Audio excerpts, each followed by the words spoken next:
Wouh!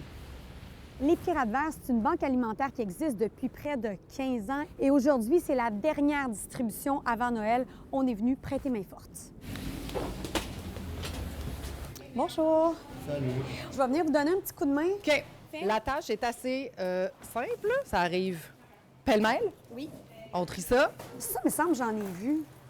Non, on les laisse là-dedans. C'est un chou, ouais. Ça fait combien de temps que vous êtes bénévole ici? Ça va faire presque 1 an. Il y a tellement de causes, il y a tellement d'organismes. Ouais. Pourquoi vous avez décidé de vous impliquer? J'ai quand même assez galéré étant plus jeune. J'ai commencé à me venir chez le pirate pour me chercher des denrées. Puis je vais quand même donner au suivant aussi. J'ai envie de dire que quand on s'implique en politique, c'est parce qu'on a envie de faire la différence. Ce serait quoi que vous aimeriez voir comme type de mesure, comme type d'investissement de la part du fédéral pour qu'on en arrive à maîtriser la crise? Ce qui est intéressant, c'est des fois, c'est de mettre en commun aussi toutes ces voies-là avec mes collègues de partout au Canada. Ouais. Qu'est-ce qui est local?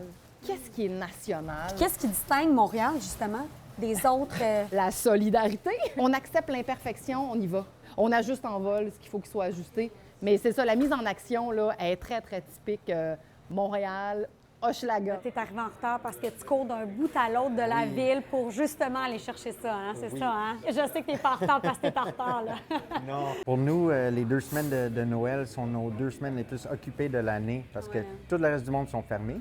Nous, on reste ouverts. Donc, tout le monde nous appelle, tout le monde ramène ou amène le restant, le party de Noël, de souper de famille. On n'arrête pas de dire que vous êtes un organisme pas comme les autres.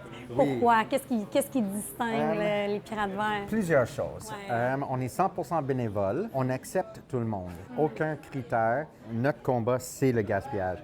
Donc, après, qui mange la bouffe ou qui reçoit la nourriture, je m'en fous un peu. Je veux que ça aille aux gens qui l'ont besoin. L'an passé, je suis venue vous voir presque à pareille date. Vous étiez dans les autres locaux. Là, vous avez un espace qui est vaste, qui est grand. Je me sens comme un vrai organisme parce qu'on a un chez nous, on a une maison, mais j'ai toujours des plans. Alors moi, ça, c'est un début ici. Nous, on a une petite comme mini-magasin qu'on a commencé. Vous n'aviez pas ça à l'autre place, là? Non, ça c'est nouveau. Le sous-sol n'est pas fini. Ici, on installe une cuisine et là, avec le reste, on peut, je sais pas, ça peut être des ateliers, des salles à louer, à prêter, comme tout est possible. Les projets arrêtent jamais dans ta tête, hein? Non. Tant que quelqu'un me dit pas non, mais même quand quelqu'un me dit non, je trouve comment contourner ou comment avoir un oui. Là, tu as une députée en haut, là. Oui, C'est le temps de passer tes messages. Oui, c'est ça. Merci Raïs Bien. pour l'entrevue. On va te laisser travailler. Je sais que tu as du pain sur la planche Parfait. aujourd'hui. Oui. À Montréal, Marie Cassimard pour Nouveau Info.